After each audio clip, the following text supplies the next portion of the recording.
I hope that you enjoyed that video as much as I did, and hopefully it made you chuckle at least a little bit. What we're going to do is think through how this story fits on a plot diagram and how it shows all of the elements of a plot.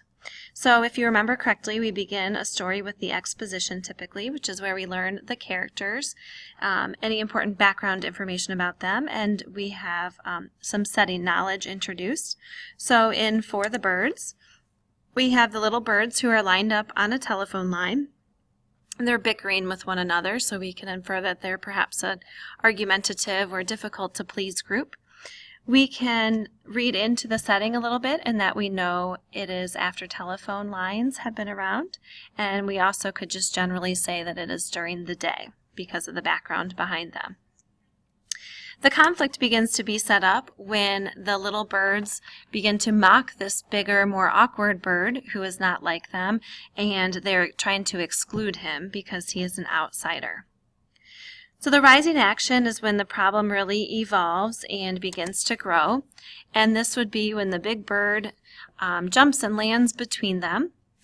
which